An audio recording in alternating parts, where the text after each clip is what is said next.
ওম শান্তি। আজ 17ই অক্টোবর 2023, প্রাত মুরলি। বাবা আজ বলেছেন, মিষ্টি বাচ্চারা, তোমাদের অর্থাৎ আত্মাদের নিজের নিজের রথ আছে। আমি হলাম নিরাকার। কল্পে একবার আমারও রথের প্রয়োজন। তাই আমি অনুভাবী বৃদ্ধের অর্থাৎ ব্রহ্মার রথ ধার নিয়ে তাকেই আধার বানাই। আজকের প্রশ্ন, কোন নিশ্চয়ের আধারে এই দেহভাবকে অতি সহজেই ভোলা যায়? উত্তর, বাচ্চারা, তোমরা তো নিশ্চয়ের সাথে বলেছ, বাবা আমি তোমার হয়ে গেছি। তো বাবার হওয়া মানেই শরীরের ভাবকে ভুলে যাওয়া। যেমনভাবে শিব বাবা এই ব্রহ্মার রথে আসেন আর চলে যান, বাচ্চারা তোমরাও তেমনি নিজের রথে আসা যাওয়ার অভ্যাসে হও। অশরীরী হবার অভ্যাস করো। যেতে আসতে যেন কোনো অসুবিধা অনুভব না হয়। নিজেকে নিরাকারী আত্মা মনে করে নিরাকার বাবাকে স্মরণ করো। আজকের গীত ওম নমঃ শিবায়। ওম শান্তি। শিব বাবা বাচ্চাদেরকে এই ব্রহ্মার রথের মাধ্যমে বুঝিয়ে থাকেন, কেননা আমার নিজের কোনো রথ নেই। আমার তো রথের অবশ্যই প্রয়োজন। তোমাদের অর্থাৎ প্রত্যেক আত্মারই তো নিজের নিজের রথ রয়েছে। ব্রহ্মা বিষ্ণু শঙ্করেরও সূক্ষ্ম শরীর আছে। লক্ষ্মীনারায়ণ প্রভৃতি সব আত্মাদেরই শরীররূপী রথ থাকে, যাকে অশ্বও বলা হয়, যদিও বাস্তবে তারা মানুষই। মানুষদেরই তো কিছু বোঝানো সম্ভব। পশুদের কথা পশুরাই বুঝতে পারে।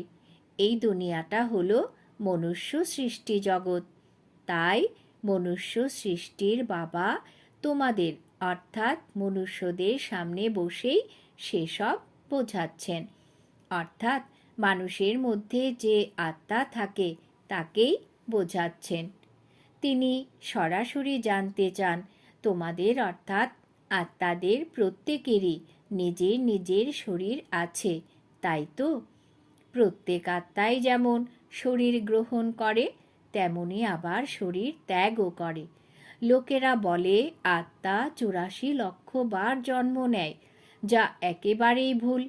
যেখানে মাত্র 84 জন্ম নিতে গিয়েই ক্লান্তিতে তোমরা এত হাঁপিয়ে ওঠো, কত যে হয়রানি হয়, সেখানে 84 লক্ষ জন্মের কথা তো ভাবাই যায় না। এসব লোকেদের গাল গপ্প মাত্র। তাই তো এইভাবে ব্যাখ্যা করে বাবা বোঝাচ্ছেন, আত্মাদের যার যার নিজস্ব রথ থাকে। এদিকে বাবারও তো রথের প্রয়োজন। আমি হলাম তোমাদের অসীম জগতের পিতা। মানুষ গেয়েও থাকে, পতিত পাবন জ্ঞানীর সাগর। তোমরা আর কাউকেই পতিত পাবন বলবে না, এমনকি লক্ষ্মীনারায়ণ বা অন্য কাউকেই তা বলা যায় না। পতিত সৃষ্টিকে পাবন অর্থাৎ পবিত্র বানাতে পারেন যিনি, অর্থাৎ পবিত্র সৃষ্টি স্বর্গের রচয়িতা পরমপিতা পরমাত্মা ছাড়া আর কেউ যা করতে পারেন না। সুপ্রিম ফাদার হলেন তিনি। বাবা জানেন তোমাদের মধ্যেও নম্বর ক্রমানুসারে পাথর বুদ্ধির থেকে পারস বুদ্ধির হয়ে উঠছ। বাইরের লোকেরা এসবের কিছুই বুঝতে পারবে না। তাই বাবা বোঝাচ্ছেন যে আমারও তো রথের প্রয়োজন না। আমি পতিত পাবনকে অবশ্যই পতিত দুনিয়ায় আসতে হয়। কোথাও যখন প্লেগ রোগের মহামারী শুরু হয়, ডাক্তারকে তো সেই প্লেগ রোগীর কাছে যেতেই হয়। বাবা বলছেন, তেমনি অর্ধকল্প ধরে তোমরাও 5 বিকারের রোগী হয়ে আছো। তাই তো মানুষের এত দুঃখ কষ্ট। এই 5 বিকারের কারণে আজ তোমরা একেবারেই পতিত হয়ে পড়েছ। আর তাই তো পতিত পাবন বাবাকে এই পতিত দুনিয়ায় আসতেই হয়, তাই না? পতিতদের ভ্রষ্টচারী বলা হয়। আর পাবনদের বলা হয় শ্রেষ্ঠাচারী। পূর্বে এই ভারত যখন পবিত্র ছিল তা ছিল শ্রেষ্ঠাচারী। তখন ছিল লক্ষ্মীনারায়ণের রাজত্বকাল। তাদেরই মহিমা গেয়ে থাকে সর্বগুণ সম্পন্ন, 16 কলা সম্পূর্ণ। সেখানে সবাই সুখী ছিল। এ তো মাত্র কালকেরই কথা। তো বাবা বলেন তিনি যখন আসবেনই, তবে তা কিভাবেই বা আসব, কার শরীরেই বা আসব? সর্বাগ্রে তো আমার প্রয়োজন প্রজাপিতাকে। সূক্ষ্ম বতনবাসী প্রজাপিতাকে এখানে কি করে নিয়ে আসা যাবে? তিনি তো ফেরেশতা না। তাকে পতিত দুনিয়ায় নিয়ে আসব, এটা তো দোষ হয়ে যাবে। তিনি বলবেন, আমি কি দোষ করেছি? বাবা বাচ্চাদেরকে বড়ই মনোরমভাবে বোঝান। বুঝবে তারাই যারা বাবার হয়েছে, প্রতিনিয়তই বাবাকে স্মরণ করতে থাকে। বাবা বলেন, আমি তখনই আসি যখন এই ধরিত্রী পাপে পূর্ণ হয়ে যায়। কলিযুগে মানুষ কত পাপ করে, তাই তো বাবা বাচ্চাদেরকেই জিজ্ঞাসা করেন, বাচ্চারা তোমরাই বলো, আমি যে আসব কার শরীরকেই বা আধার বানাবো, যেখানে আমার প্রয়োজন বৃদ্ধ কোনো অনুভবী রথের। আমি যে রথে নিয়েছি তিনি তো একদা অনেক গুরুর সংস্পর্শে ছিলেন, যথেষ্ট শাস্ত্রাদিও পড়েছেন। এও লেখা হয়েছে যে তিনি অনেক কিছু পড়েছেন। এখানে অর্জুনের কথা বলা হচ্ছে না, কারণ আমার কোনো অর্জুন বা কৃষ্ণের রথের প্রয়োজন নেই। আমার তো দরকার ব্রহ্মার রথ, যাকে প্রজাপিতাই বলা হবে। কৃষ্ণকে তো আর প্রজাপিতা বলা যাবে না, তাই বাবার প্রয়োজন ব্রহ্মার রথ, যিনি ব্রাহ্মণ প্রজা রচনা করেন। এই ব্রাহ্মণেরাই কুলশ্রেষ্ঠ, সর্বোত্তম। বিরাট রূপের চিত্রে তা দেখানো হয়েছে। দেবতা, ক্ষত্রিয়, বৈশ্য, শূদ্র, কিন্তু ব্রাহ্মণ তবে গেল কোথায়? এটাই লোকেদের জানা নেই। উচ্চ থেকেও উচ্চ হল ব্রাহ্মণদের শিখা।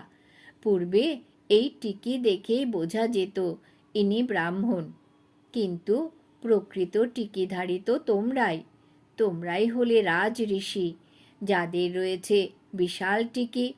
ঋষি তাদেরকেই যারা পবিত্র থাকে। তোমরাই হলে রাজযোগী, রাজ ঋষি। রাজত্বের জন্য তোমরা তপস্যা করছো, তারা মুক্তির জন্য হঠযোগের তপস্যা করে। তোমরা রাজযোগের জন্য তপস্যা করছো। তোমাদের নামই হলো শিব শক্তি। শিব বাবা তোমাদের পুনর্জন্ম দেন, তাই তোমরা ভারতে জন্ম নিয়ে থাকো। তোমরা জন্ম নিয়েছ না? যদি এইভাবে ভাবতে পারো, তাহলে শরীরের বোধ সম্পূর্ণরূপে শেষ হয়ে যাবে। যেমন শিব বাবা নিরাকার এই রথে অবস্থান করেন, তোমরাও নিজেদের নিরাকার আত্মা মনে করো। বাবা বলেন, বাচ্চারা আমাকে স্মরণ করো, এখন ঘরে ফিরে যেতে হবে। তোমরা তো প্রথমে অশরীরী ছিলে, তারপর দেবী দেবতার শরীর ধারণ করেছিলে, এরপর ক্ষত্রিয় শরীর, তারপর বৈশ্য শরীর, অবশেষে শূদ্র শরীর ধারণ করেছ। এখন আবারও তোমরা অশরীরী হও। তোমরা আমাকে অর্থাৎ নিরাকারকেই বলে থাকো, বাবা এখন আমরা তোমার হয়েছি, আমাদের ফিরে যেতে হবে। দেহ তো নিয়ে যেতে পারবে না।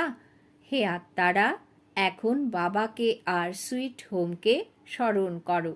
মানুষ বিলেত থেকে ফিরে আসার সময় বলে যে, চলো নিজের সুইট হোম ভারতে যাই, যেখানে জন্ম নিয়েছিলাম সেখানে ফিরে যায়। মানুষ যখন মারা যায়, তখন সে যেখানে জন্ম নিয়েছিল সেখানেই তাকে নিয়ে যায়। মনে করা হয় ভারতের মাটিতেই যখন জন্ম নিয়েছে, তখন ভারতের মাটিতেই তাকে নিয়ে যাওয়া উচিত। বাবা বলেন, আমার জন্মও এই ভারতে। তোমরা তো শিব জয়ন্তী পালন করে থাকো, আমার তো অসংখ্য নাম রাখা হয়েছে। ওরা বলে হর হর মহাদেব, সবার দুঃখ হরণকারী সে আমি, শঙ্কর নয়। ব্রহ্মা সার্ভিসের জন্য উপস্থিত। যিনি স্থাপনা করেন তিনি বিষ্ণুর 2 রূপে পালনও করেন। আমার প্রজাপিতা ব্রহ্মা অবশ্যই প্রয়োজন হয়। প্রকৃতপক্ষেই আদিদেবের মন্দির আছে। আদিদেব কার সন্তান? কেউ বলবে কি তার পিতা কে ছিলেন? আদিদেব হলেন প্রজাপিতা ব্রহ্মা, ওনার পিতা হলেন শিব। জগৎ পিতা জগদম্বার স্মৃতি স্মারক মন্দিরে বিরাজ করছে।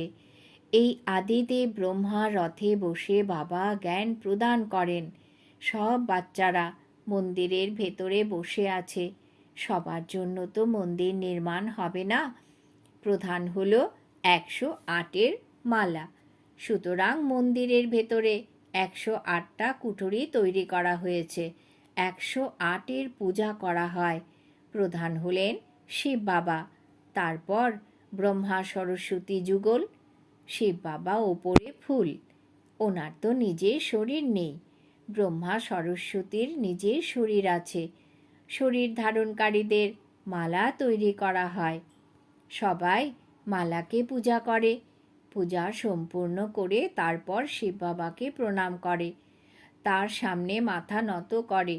কেননা উনিই তো সবাইকে পতিত থেকে পবিত্র করেছেন, সেই জন্যই পূজা করা হয়। ওরা মালা হাতে বসে রাম রাম করে। পরমপিতা পরমাত্মার নাম কারুর জানা নেই। শিব বাবা হলেন মুখ্য, তারপর প্রজাপিতা ব্রহ্মা এবং সরস্বতী হলেন মুখ্য। বাদ বাকি ব্রহ্মা কুমার কুমারীরা যে যেমন পুরুষার্থ করবে তেমনই তাদের নাম হবে। এগিয়ে যেতে যেতে তোমরা সব দেখতে পাবে। যখন শেষ হবে তখন তোমরা এখানে এসে থাকবে।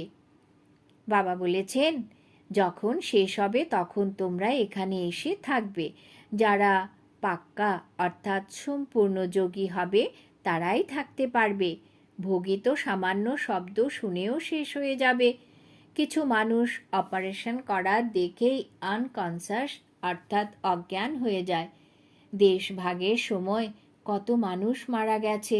ওই লোকগুলো তো গর্ব করে বলে ওরা লড়াই না করেই রাজ্য অধিগ্রহণ করেছে।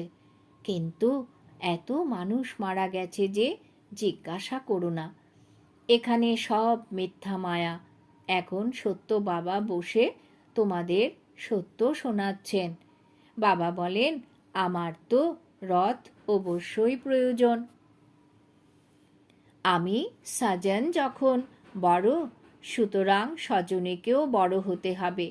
সরস্বতী হলেন ব্রহ্মা মুখবংশাবলী।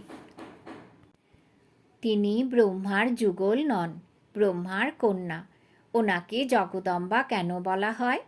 কেননা ব্রহ্মা তো পুরুষ, মাতাদের দেখাশোনার জন্য ওনাকে রাখা হয়েছে। ব্রহ্মা মুখবংশাবলী সরস্বতী হলেন ব্রহ্মার কন্যা। মাম্মা তো ছিলেন তরুণী, আর ব্রহ্মা বৃদ্ধ। তরুণী সরস্বতী ব্রহ্মার স্ত্রী হবেন এটা শোভা পায় না, তাকে হাফ পার্টনার বলা যায় না। এখন তোমরা সেটা বুঝতে পেরেছ। সুতরাং বাবা বলেন আমাকে এই ব্রহ্মার শরীর লোন নিতে হয়। অনেকেই লোন নেয়। যখন কোনো ব্রাহ্মণ পুরোহিতকে খাওয়ানো হয় তখন তার আত্মাকে আহ্বান করেন। তখন সেই আত্মা এসে ব্রাহ্মণের শরীরের আধার নেয়। আত্মা সেই শরীর ছাড়ার পর কি আসে না? বাচ্চাদের বোঝানো হয়েছে যে ড্রামায় সাক্ষাৎকারের রীতি নিয়ম প্রথম থেকেই নির্ধারিত হয়ে আছে। আত্মাকে এখানেও ডাকা হয়। এমন নয় যে আত্মা শরীর ত্যাগ করে আসবে, না, এটাও ড্রামায় নির্ধারিত। বাবার জন্য এই রথ তো নন্দীগণ। তা না হলে শিবের মন্দিরে ষাঁড় কেন দেখানো হয়? সূক্ষ্মলোকে শঙ্করের কাছে সার কোথা থেকে আসবে? সেখানে তো আছে ব্রহ্মা, বিষ্ণু, শঙ্কর, আর ওরা যুগল রূপে দেখিয়েছে, প্রবৃত্তি মার্গ দেখানো হয়েছে। সেখানে তাহলে জানোয়ার কোথা থেকে আসবে? মানুষের বুদ্ধি কোনো কাজ করে না, যা মনে হয় তাই বলতে থাকে। এতে সময় নষ্ট হয়, এনার্জি নষ্ট হয়ে যায়। তোমরা বলে থাকো, আমরা যারা পবিত্র দেবতা ছিলাম, পুনর্জন্ম নিতে নিতে আমরা পতিত পূজারী হয়ে গেছি। নিজেরাই পূজ্য, নিজেরাই পূজারী হয়ে গেছি। পূজ্য এবং পূজারী ভগবান কিন্তু হন না, ওনাকে থোড়াই 84 জন্ম নিতে হয়। মায়া মানুষকে সম্পূর্ণ পাথর বুদ্ধি করে দেয়। হমসো এর অর্থ এই নয় যে আমি আত্মাই পরমাত্মা, না, আমরাই ব্রাহ্মণ থেকে দেবতা হব, পুনর্জন্ম নিতে থাকব। কত সুন্দর ব্যাখ্যা! বাবা বলেন, আমি যার মধ্যে প্রবেশ করেছি সে অনেক গুরু করেছে, শাস্ত্র অধ্যয়ন করেছে, সম্পূর্ণ 84 জন্ম নিয়েছে। ইনি জানেন না? আমি তোমাদের এর মাধ্যমে বলে থাকি, ব্রহ্মাকেও বলি। সব সময় তো রথে চড়তে পারি না। আমি ব্রহ্মা মুখবংশাবলী ব্রাহ্মণদের বলে থাকি, আমার রথের প্রয়োজন পড়ে, তাই না? তোমরা বাচ্চারা আমাকে স্মরণ করো, আর আমিও চলে আসি। আমাকে তো সার্ভিস করতে হবে। সুতরাং শ্রী শ্রী শিবের শ্রীমতেই ভারত পবিত্র হয়ে ওঠে। নরকবাসীদের শ্রী শ্রী টাইটেল দেওয়াটা ভুল। পূর্বে শ্রী নাম ছিল না, এখন তো সবাইকেই শ্রী টাইটেল দিয়ে শ্রেষ্ঠ বানিয়ে দিয়েছে। শ্রী শ্রী হলেন শিব বাবা, তারপর সূক্ষ্মলোকবাসী ব্রহ্মা, বিষ্ণু, শঙ্কর, এবং তারপর লক্ষ্মীনারায়ণ। এটা বোঝার বিষয়। এই নলেজ বড় মজার, কিন্তু কেউ কেউ পড়তে পড়তেই গায়েব হয়ে যায়। মায়া হাত ছাড়িয়ে দেয়। দোকানও নম্বর ক্রমানুসারে আছে। বড় দোকানে অবশ্যই ভালো সেলসম্যান থাকে, ছোট ছোট দোকানে কম সেলসম্যান থাকে। সুতরাং তোমাদের বড় দোকানেই যাওয়া উচিত, যেখানে মহারথী থাকে। মাতাদের তো অনেক সময় থাকে, পুরুষদের কাজকর্ম করতে হয়, সুতরাং তারা ব্যস্ত থাকে। মাতারা তো ফ্রি থাকে, খাবার তৈরি করে, ব্যাস। পুরুষ তোমাদের জন্য বন্ধন তৈরি করে ওরা মাতাদের ব্রহ্মাকুমারীদের কাছে যাওয়া আটকে দেয়, কারণ ওরা শুনেছে যে সেখানে গেলে বিষ বন্ধ হয়ে যাবে, অর্থাৎ বিকার বন্ধ হয়ে যাবে। সুতরাং ওখানে যেতে বাধা দেয়।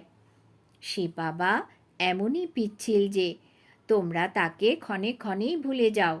বাবা সম্পূর্ণ সহজ পথ বলে দেন যে আমাকে স্মরণ করো, তবেই তোমাদের পাপ ভস্ম হয়ে যাবে আর তোমরা আমার কাছে আসতে পারবে। স্মরণ না করলে পাপও ভস্ম হবে না, আর সঙ্গে করে নিয়েও যাব না। তারপর তো সাজাও ভোগ করতে হবে। ভক্তিমার্গে ছাঁচ পান করে এসেছ, মাখন তো তোমরা সত্যযুগে ত্রেতায় খেয়ে শেষ করে দিয়েছ। নিচে তো ছাঁচটুকুই পড়ে থাকে। ছাঁচও প্রথমে ভালো পাওয়া যায়, তারপর শুধুই জল থাকে। সত্যযুগ ত্রেতায় ঘি দুধের নদী বয়। এখন তো ঘিয়ের কত দাম বৃদ্ধি পেয়েছে। আচ্ছা, মিষ্টি মিষ্টি হারানিধি বাচ্চাদের প্রতি মাতা পিতা বাপ দাদার স্মরণের স্নেহ সুমন আর সুপ্রভাত। আত্মাদের পিতা তার আত্মারূপী বাচ্চাদেরকে জানাচ্ছেন নমস্কার। আমরা আত্মারূপী বাচ্চারা আমাদের মাতা পিতা বাপ দাদাকে জানাই স্মরণের স্নেহ সুমন, সুপ্রভাত, নমস্কার। ধারণার জন্য মুখ্য সার। 1 নম্বর, রাজ ঋষি হয়ে তপস্যা করতে হবে। পূজনীয় মালায় আসার জন্য বাবার সমতুল্য সার্ভিস করতে হবে। পাক্কা যোগী হতে হবে। 2 নম্বর, নলেজ বড় মজার, সেই জন্যই একে রমণীয়ভাবে পড়তে হবে, মুষড়ে পড়া উচিত নয়। বরদান। ভ্যারাইটি অনুভূতির দ্বারা সদা উৎসাহ উদ্দীপনায় ভরপুর হয়ে থাকা বিঘ্নজিৎ ভব। ভ্যারাইটি অনুভূতির দ্বারা সদা উৎসাহ উদ্দীপনায় ভরপুর হয়ে থাকা বিঘ্নজিৎ ভব। ব্যাখ্যা: প্রতিদিন অমৃত বেলায় উঠে সারাদিনের জন্য ভ্যারাইটি উৎসাহ উদ্দীপনার পয়েন্টস বুদ্ধিতে ইমার্জ করো। প্রতিদিন মুরলি থেকে উৎসাহ উদ্দীপনার পয়েন্টস নোট করো। ভ্যারাইটি পয়েন্টস উৎসাহ উদ্দীপনাকে বাড়িয়ে তুলবে। মনুষ্য আত্মার নেচার এই যে আত্মারা ভ্যারাইটি পছন্দ করে, সেই জন্য জ্ঞানের পয়েন্টস মনন করো বা রুরিহান করো। ভ্যারাইটি রূপে 0 থেকে নিজের হিরো পার্টির স্মৃতিতে থাকো, তাহলে উৎসাহ উদ্দীপনায় ভরপুর থাকবে এবং সব বিঘ্ন সহজেই সমাপ্ত হয়ে যাবে। স্লোগান: নিজের অবস্থাকে এমনই শান্তচিত্ত করে তোলো যাতে ক্রোধের ভূত দূর থেকে পালিয়ে যায়। নিজের অবস্থাকে এমনই শান্তচিত্ত করে তোলো যাতে ক্রোধের ভূত দূর থেকেই পালিয়ে যায়। আজকের সমান: আমি বিঘ্নজিৎ আত্মা। ওম শান্তি।